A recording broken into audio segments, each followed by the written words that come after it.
Do you need encouragement to turn tragedies into your own triumphant life story? If so, this podcast is for you. Listen to powerful guests who have persevered through challenges so you can gain strength to build your championship life. The host of Professor of Perseverance podcast, Dr. James Purdue. Hey, come on in today. Hey, let's get all fired up and motivated. Let's get some inspiration. Let's learn something from our best. Overcome adversity and step through all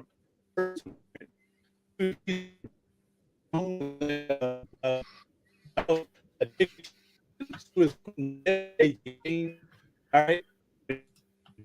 And what do you do? 16 years so everything. Kid, a beautiful student, a podcast speaker, people up and creators and entrepreneurs get home and notice online. Today with Erik Allen. And we're having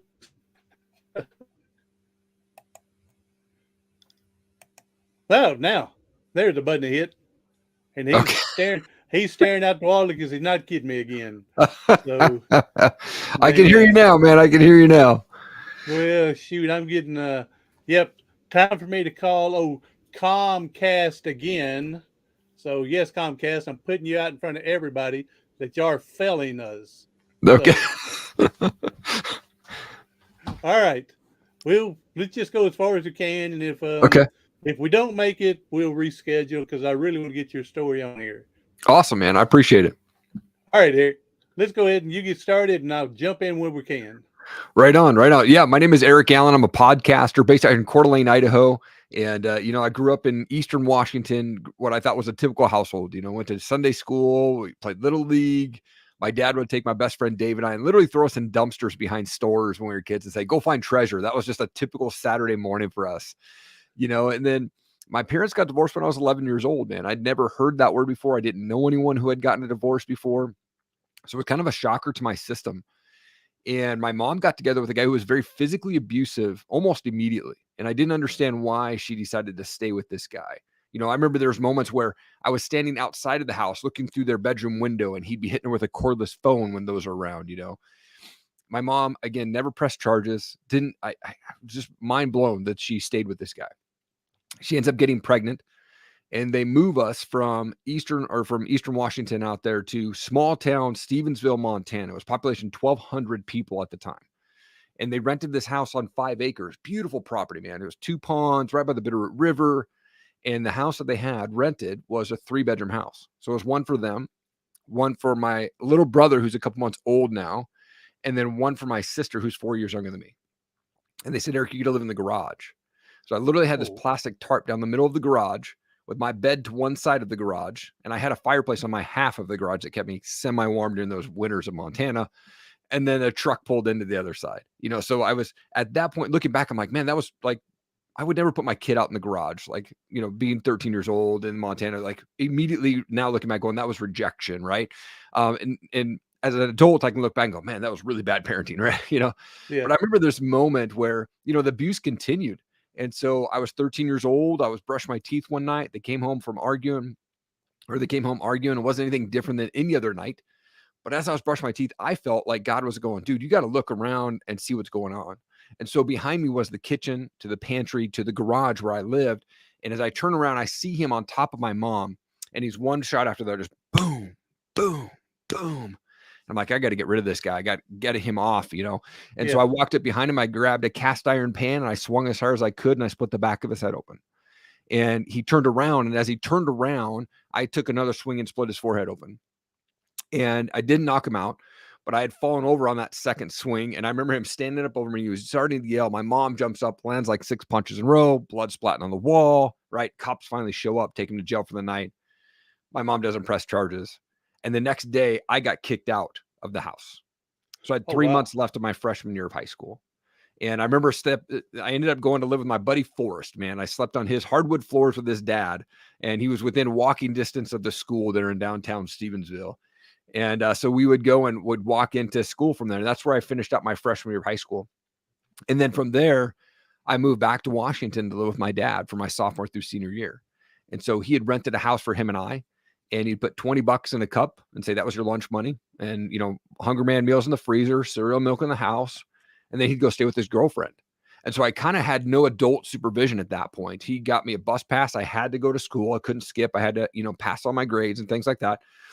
But I really didn't have any adult supervision. So I got into drugs pretty early. So I was doing, smoking pot. I was taking mushrooms. I was taking acid. I was, going to the store and buying a bottle of Robitussin DM and chugging that because of the morphine would give me hallucinations, right? Like got into some crazy stuff in high school. Yeah. And when I was 18 years old, I actually got arrested for having a bong, and which is now legal in the state of Washington. But at that time, it was not in 1998. Right. So I literally had to write my dad a note on a Friday morning and say, Dad, I'm staying the night at Danny's house. And then I went and checked myself into jail. I had a black and white chain gang outfit on. I had to stay the night and then got out on Saturday, which was the night of a prom that I was going to. And so just like crazy mess. And luckily it was in a different county. So my name was not put in the paper. But one of my teachers happened to be in that city when the paper released with my name in it. And he asked me about it. And it was just kind of an interesting thing, going through that process. But 2 weeks after I graduated high school, I got kicked out of my dad's house. So then I was basically, all right, we're going to become this adult pretty early on, and started living with people wherever I could. And between the ages of 18 and 21, I moved 21 times, lived off of credit cards. I couldn't keep a job. And by the time I'm 21, I find myself in $28,000 of debt. And I had to file bankruptcy. This whole time I'm battling addictions, drugs, alcohol, whatever I can get my hands on. And end up landing this job with Universal Records. I moved to Seattle out of high school. I had $100 in my pocket, and just wanted to get out of the city I grew up in, and got up there and end up landing this internship with Universal Records, then hired on. So I spent a year in the music business. I don't know how to play anything, but I was tracking sales and I was stuffing posters. It was the greatest job ever for me, Yeah. And got to go to 2 to 3 concerts a week and basically lived the rockstar lifestyle. I had an open tab. So I was hanging out backstage. I was drinking all the alcohol I could. And then my 1 year anniversary at Universal Records, I got laid off. And so I kind of went into this depression where, I was working at Starbucks at night. I lived in this really ghetto apartment across the street from where Jimi Hendrix is buried out in Renton, Washington. Oh, wow. Okay. And so I'm out there and I'd go to Starbucks. I'd work at night. I'd get back to my ghetto apartment. I'd actually go to Hollywood Video and get me a video, right? And then I'd go get me a 6-pack of beer and then drink myself to sleep every night. That was my daily routine. Didn't have any friends really. And I remember one night this girl walked into Starbucks and said, hey, we've got this cool college age event down at our church. Would you be interested in going? And I'm depressed. I have no friends. She's good looking. Yep. Hey, what time do I need to be there? And so I ended up going to this thing, and I ended up running into the guys that I had met in my brief stint of college, right out of high school, back in Tri-Cities where, Eastern Washington, where I grew up.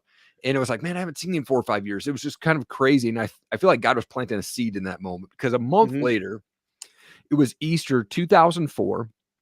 And I went and partied it up with this band I was managing. I woke up in my buddy's basement, and I felt God in that moment go, dude, you are going down a path that's going to end your life very quickly if you don't start making some changes. And so I decided in that moment, I actually gave my life to Christ in my buddy's basement. And I said, God, I'm done. And I quit cold turkey, drugs, drinking, cigarettes, everything in that moment. And I called that girl up and I said, hey, thanks for inviting me to that church event. It was Easter, so I got her voicemail. And I said, maybe I'll see you at the store sometime. Well, a month later, we were dating, and now we've been married for almost 18 years. And she's my wife, man. Yeah. So it's awesome. Been a fun journey, man, for sure. Well, it's been a fun journey when you're succeeding. It may be not as fun. Well, you had fun, but it wasn't fun as you're going through it. You're having fun from there. Now, let's go back a little bit here. You said that your dad, kicked you out right before school, was out your freshman year, and you had to grow up fast, pretty much you're saying. Yep. It was my senior year that I got kicked out. Senior year. Okay. Yeah. And I got kicked out my freshman year too, but you're talking about, being an adult quick, Yep. Well, you sit and look at it. You was an adult quick when your abusive stepdad was beating on mom, and here you are trying to protect her, and you're out in the garage living on your own, basically. From there. So you're talking about growing up quick. It's when you were younger, not at the point for dad. Right. You're already growing up quick because of the situation. Yeah. Yeah, it was definitely a crazy situation to be in for sure. Wow. And I mean, there's a lot of people that are, not exact story, but they got this lifestyle you're talking about. And there's quite a few that are thankfully that made it out like you. And there's a lot that still need to grow up and still hadn't found their way. Yes. Yeah. And here's the thing is people, once we realize that our past and other people's opinions don't define our future, man, that's when the doors of opportunity open up for us to make an impact on the world and impact lives that are in or around us, right? We can change the trajectory of our life and our legacy anytime. We just simply have to make that change mentally, and then we take massive action to start putting that into play. Now, since you said that, I'm going to plug my little free mini course. Go to my website, professorofperseverance.com, and scroll down and you'll see there's a free mini course and a ebook, and it is titled Your Past Doesn't Have a Future, But You Do. Create your future today. All right, so now you had me throw my plug in there. You led me into it. That's So awesome. there you go. So yeah, exactly. I got this one buddy. We've known each other for 40 years, but he's one of them that believes I did this crap 40 years ago. I'll never be able to do anything. No, forget what other people think.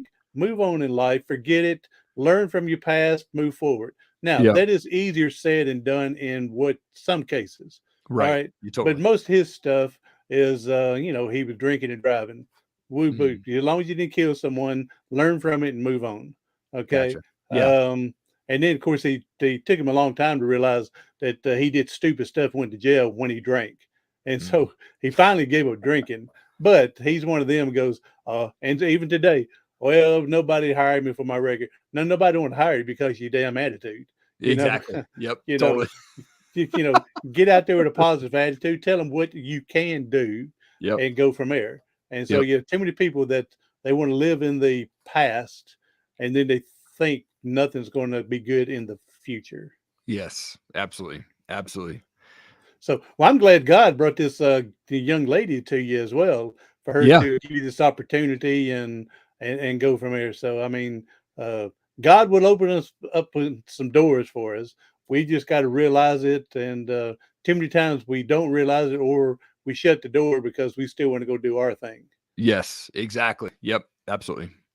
So, all right, now, so you're cruising right along in life now. You've persevering and everything like that. So, what would you give like a good tip for someone to help them move forward? Well, here's the thing is if you are in an environment that's toxic, if you're in an environment that is dragging you down that you don't want to be in, right? You actually have to mentally take that step and say, man, I want to make a change. So acknowledge that first, but then you've got to change the environment. So what I had to do was I had to step away from the music business. I had to step away from it, going to the bars every night. And what I did was I surrounded my life with guys that were living the life that I wanted to live. I found guys in the church that had great businesses, that great marriages, they had great walks with Christ. And so I said, man, I want to hang around these guys. And I started, back in the day before I even thought about podcasting or even knew what podcasting was, like I was saying, hey, I want to take you out to Starbucks. I want to understand how you're doing life. Like, what are you doing in your life to be so successful at this? And so, big tip there. If you want to get out of a situation, find a new environment. Right. Like Jim Rohn says, if you want to change, you're not a tree, get up, go, right? Like go and do that stuff. And I think we just have to take massive action. If we really want to make a change, then we'll make it a priority to get out of there. And massive action doesn't necessarily mean it's all or nothing right here today. And if it doesn't work out, I failed. Massive action could be just the first step of recognizing that I want out of here. Then the next step is, what do I need to do to get out of here? Then the next step is, how can I get out of here? Just small steps to make this huge monument from here. And it doesn't have to be an all or nothing. I'm going to do it today, and if I don't get out today, then I'm a failure. I'm stuck here all my life. Make the baby steps to equal the monumental. Yeah, you're going to have days where you're going to want to quit. You're going to have days when you don't want to continue to get on this better path, right? You're going to have days where you want to go back to the old comfort that you had, right? But when you start to wave off of that track, man, you've got to surround yourself with people that are going to hold you accountable, that are going to lift you up, to motivate you, right? Like Ed Milet says, man, if you're walking around at 82 degrees, Go find people that are walking around 120 degrees, and just being in their presence is going to lift you up, man. And so you've got to surround yourself with the right people if you want to make a change in your life. There's a quote, and I don't remember who exactly had the quote, and there's different formations of it, but it was kind of like, if you're the smartest person in the room, you're in the wrong room. Totally. I agree. And so, same. So if you're floating on thin air with a bunch of other people, and you're the leader of the group that's not a great group, you're in the wrong group. You need to find someone that's been there, that's overcome, that's moving forward, and they can show you and direct you, encourage you to help out. Again, whether it's a coach, mentor, or just someone you're looking up to. Mm-hmm. Yeah. All right, come on, hit me with some good stuff here, man. You're doing great. I like your radio voice, your podcast voice. I don't have thanks, man. I don't have that podcast voice. Oh, man, I just got my Tennessee voice. Come on, you're all good, man. Like, here's the thing is, for me, once I decided to make that change, I'm big on morning routine. So I actually get up at 4 a.m. 6 days a week. And for me, as soon as I open my eyes, it's a goal of mine to open my eyes every day. Right. So if I open my eyes, I acknowledge that that's a win, and God has given me another day to see and hug and hold my family. I literally say out loud, thank you, Lord, for another day to see and hug and hold my family every single day when I wake up. And then I jump out of bed and I make my bed. There's 2 wins in 15 minutes or 15 seconds. Sorry. So I'm starting to stack those wins already and build up that momentum already as soon as I wake up. And then when I come up to my office, I get in the shower, get upstairs to my office. I turn on some worship music. For me, that's what helps me get in the right mode for the day, right? So I turn on some worship music and just sit down in prayer, man. And prayer for me is very gratitude driven. Man, thank you for this house. Thank you for my family. Thank you for health. Thank you for paid off. We have zero debt. Like, thank you for being in the situation that we're in, right? And really spending time in that prayer. For me, that is so important to get the right mindset for the day. So waking up 4 a.m., 6 days a week, spending time in prayer, and then immediately goes into personal development or podcast editing or emailing and stuff like that. So I always love to have a podcast or motivational speaker going on, right? People are like, dude, why the heck do you wake up at 4 a.m.? It's because my desire to be successful is bigger than my desire to sleep. It just is. For me, and I'm not a party animal. So at night, typically 9:30 is about the latest that I'm going to make it, right? Like, I'm going to get up early, but 9:30, I'm out. But 4 a.m., 6 days a week, and my most productive day is on Saturday because my kids will sleep until 8, and I've got 4 solid hours where I don't have to worry about anything but just building up work. And I'm building courses right now and just about done with those. And I'm writing a book and all of that stuff. So that helps me in that morning time to really get focused and dialed in on what I want to do so that I can impact the world through that stuff. I'm glad to hear that you're writing a book. I believe everybody should write, even if it's just their memoir, they should write a book to leave their legacy down to their great grandkids when they're dead and gone, for them to see how hard they had it and how they overcame. Yeah. And even if someone realized they didn't really overcome, how hard I had it, it may change someone else's life to realize I don't go down that rabbit hole. Yeah. And so I believe everybody should write a book. It'll never happen, but I wish you would. I wish I'd got some good stories written up from my grandparents. Sure. Now, yeah. But yeah, I'm glad you're writing a book. Everyone needs to get their story out because again, later on it's going to help someone else. Yeah, and I don't consider myself a writer at all. Like, I don't feel like I'm good with I'm copy, definitely right? not a writer. So, I use the auto dictation on my Google. So like, as I'm like looking at Google Docs, I'm just like speaking into the microphone, and then I go and edit some stuff. So I'm just audibly telling my story. And what the book is going to actually focus on is how to get booked on 100+ podcasts. So in 2021, I set a goal to be a guest on 100 podcasts on top of releasing 100 of my own shows. And I actually ended up jumping on 117 interviews in 2021 on top of releasing 100 of my own shows during that year. And it stretched me mentally, every single day throughout the year, besides Sundays, just about, even some Sundays, I was either being interviewed or I had someone on my show. It was just a crazy year, but it stretched me and I really wanted to push that. And what happened was, the year before that, I set a goal to be a guest on 50 podcasts. And I only did 25. And I was like, gosh, dang it. You only did 25 interviews this year? Now I upped the level to 100, and I was like, I'm going to hit 100, and then I finished the year with 117. So yeah, I mean, I think it's good to do that. And look, that helped me kind of form my story, helped me be able to write this book that I'm writing right now. And hopefully we'll have it out by the end of the year. Oh yeah. And my goal this year was to interview 100 people was my goal. And it's coming around here. I'm right. I'll be pushing it, getting it right there, right at that 100 mark in about 3.5 weeks. But I would have easily, like you said, gone further with 117. But my 82-year-old mother and got sick at 82, and pneumonia doesn't go well with each other. Oh, for And sure. so for about 2 months, I stopped everything, focus with her. Yeah. And but everything's still going according. I'll have the 100 within the year that comes around here, and so it's worked out pretty good. So, well, I saw that you had released 100 episodes total recently, which is awesome. That was I did that when I got to number 100.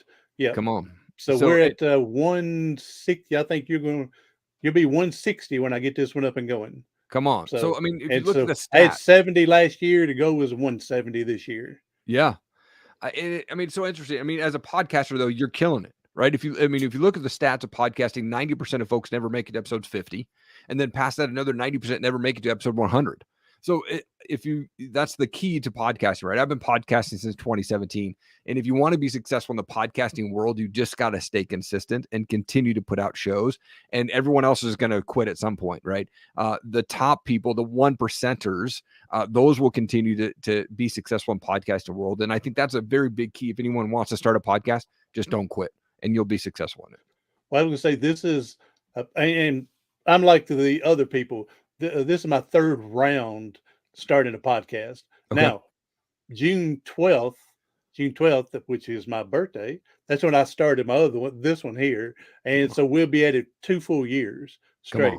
But yeah, the other couple of times I tried it and health reasons I had to get out and didn't feel like anything was really happening. And then so the third round is where finally, everything seems to be coming the way it's supposed to. So nice, man. That's awesome. Hey, I like you got to definitely get on a path that's easy for you to stay and help yourself be accountable. So you're talking about this morning routine, getting up at 4:00 and everything, and this is something for you. See, at 4 a.m, I'm rolling over looking and say, I got another hour of sleep. Totally. Yeah. And when I say morning routine, I think it's really for, that could be the night if you work at night, right? That could be anytime during the day. Yeah. It doesn't have to be 4 a.m. It's whatever's best for you. Build those habits. But stay consistent with it. Yes. Stay consistent, build the habits, build the wins, stack the wins in the morning. That'll help you, with your day. And, a goal of mine is to put a smile on someone's face every day, whether that's in person or virtually, right? So I think if we look at life and we go, man, today's a bad day. Are you really having a bad day, or are you having a bad 15 minutes, right? Like you stub your toe on the couch or the coffee table, right? That sucks. It's a bad couple minutes.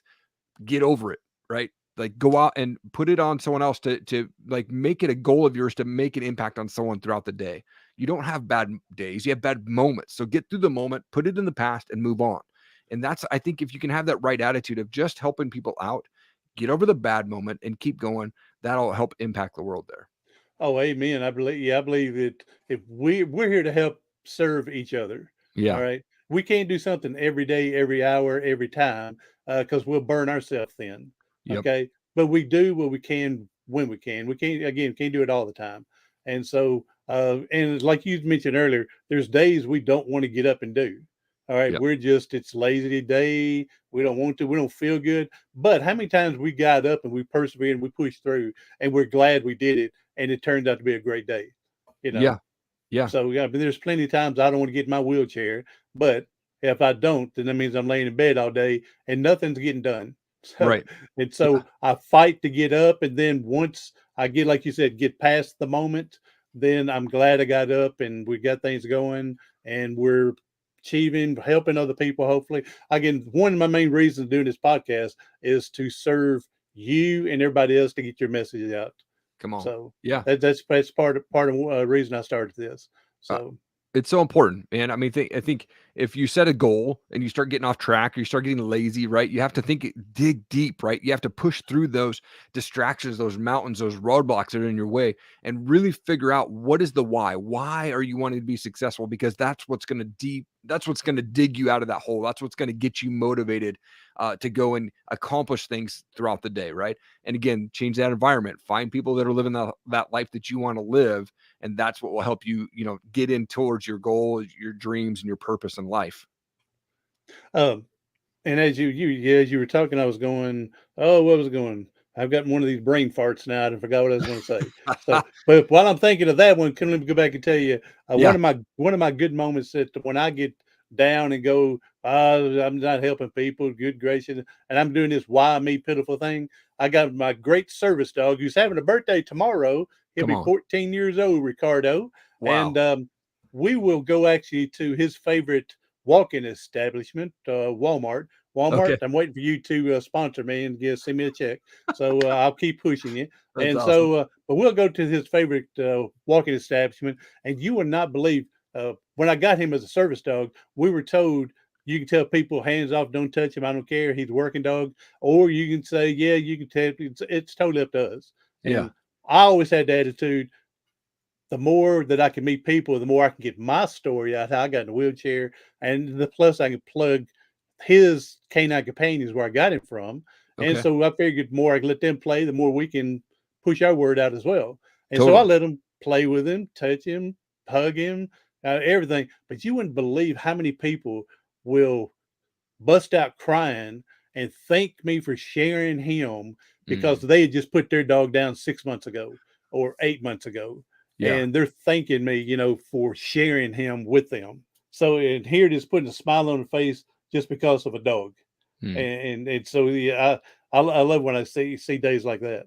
So, yes, now, absolutely. let me go back to you talking about doing this podcast book, how to get on 100 podcasts. I still would encourage you to write a memoir on where you were, what you talked about, being in the garage, everything like that, and where you're at today. It would make a good, strong, don't say religious book, but Christian book, but a spiritual book, something to show people where you went from, where you got to. I would encourage you for that. And again, here's what I've learned with these books. I've written a few now, and that you're not going to know who you helped every time.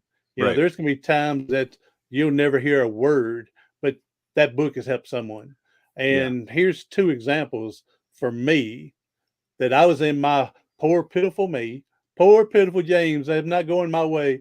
I'm not getting the speaking opportunities I want. Poor, pitiful. So I would actually, this is about a year apart from each other. I said, I'm through trying to speak. It's not going how I want it. I mean, I wasn't caring what God's way was. It was me. It's not going like I want. Sure. But then God come and kicks me in the butt twice. Again, this happened about a year apart. One day we were walking Ricardo, and a girl says, "Oh, there's Ricardo." And I said, "Oh, you met him before?" I said, "He's met so many people, I don't even remember everybody anymore." She said, "No, this first time meeting him, but he's on the front cover of your book, right?" I said, "Well, yeah, he is." So I said, "Oh, so you've gotten my book before? Could you tell me how you got it? Someone referred it to you? You looked something motivational? Did you find it laying in a trash can? How'd you get it?" And now, before I tell you her answer, because her answer is the same as the other guy a year later. Poor pitiful me. I'm not doing this anymore. I am not getting where I wanted.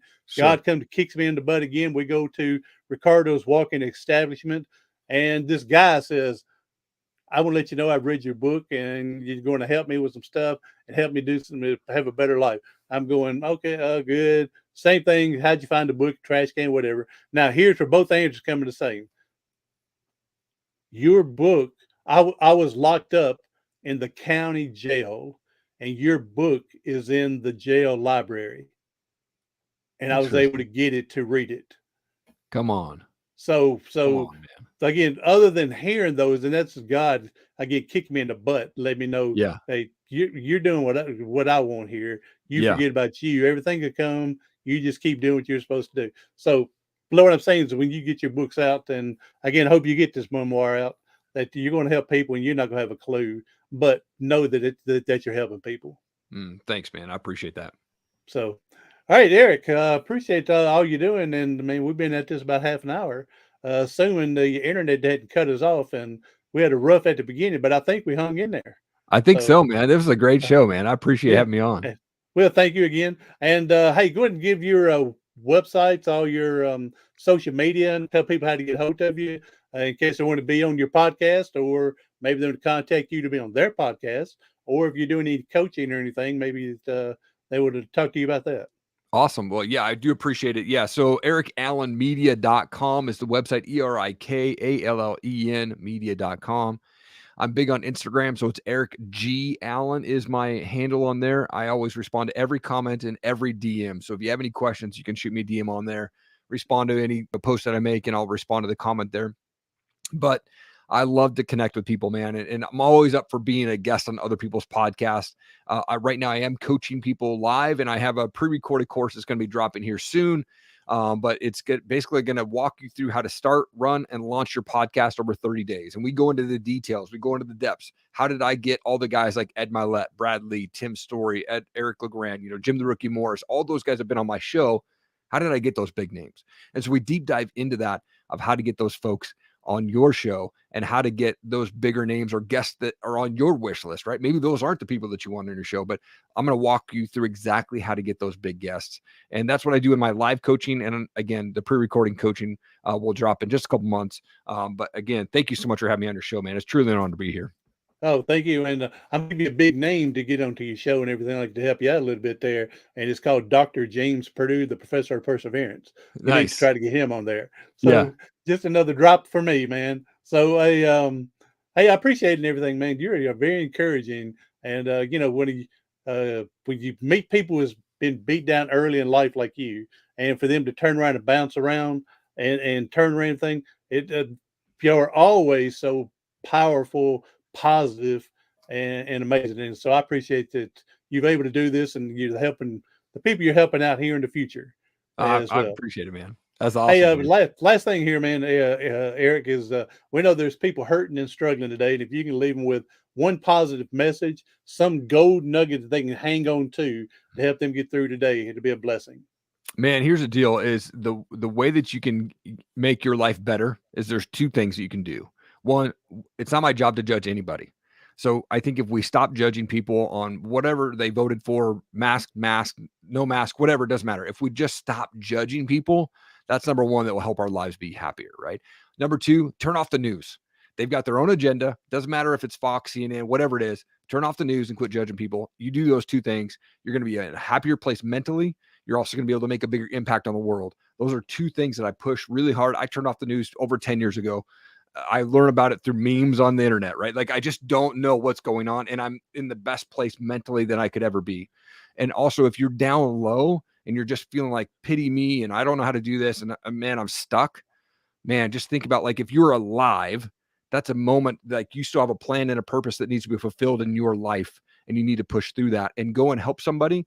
Give them a smile, right? Go ask someone how they're doing. And if you can help somebody else, it's going to lift you up mentally to be able to do awesome things in life. So I just say, man, turn off the news, quit judging people, love yourself, man. Be thankful that you're alive and go help somebody out today. And that'll help you in your space, your mental space, and just put an impact on your life and the people around you. There's a lot of things we can do to help people that cost us nothing. Yeah. And so, like I said, put a smile on their face. I mean, just recognizing somebody may be the biggest part of their day because so many people walk by and don't say a word to them. Totally. And so just recognizing saying hello could be the biggest thing in their life at that moment. So yeah. I'm big on calling people's names, man. Like if you're out of the store and they've got a name tag on, that's not just for every Karen to be, whining about them, right? Like actually call them by their name because people love to hear their name, man. Hey, Jim, what's going on? Thank you for bringing my food out. Thank you for bringing my groceries out. Like I always want to make sure that I'm calling people by their name. And I just think it lights people up when they hear their name, right? They're not just somebody that's there getting paid to stand there. They're actually a person. And if we can just acknowledge that their name, and we can acknowledge that they are there, man, you just see them light up when you call them by their name. And I really try to do that throughout the day. Amen. I'm going to call you by your name, Erik. So everybody, be sure to check out Erik Allen. Go do the old Google search. You'll find him as well. And your information you put on, I'll put your website and Instagram and other stuff in the show notes for people to help find you. All right, Erik, thank you for coming on here and showing us a positive way to go. comparing what life hands you at the very beginning. The old story, over the adage they say is, when life hands you lemons, what do?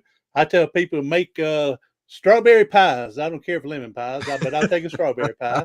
And so awesome. We'll go from there. So, all right, Eric, thank you again for coming in. Everybody else, be sure to share this out. If you need something positive, motivated, this is right here. Eric is going to tell you like it is and help you get that through there. Be sure to check out his Instagram, his other website, and call and get in hold of him if you need some help. So, hey, I'm Dr. James Purdue, the professor of perseverance. Do something today, tomorrow, something next week that's going to help you persevere past your paralysis.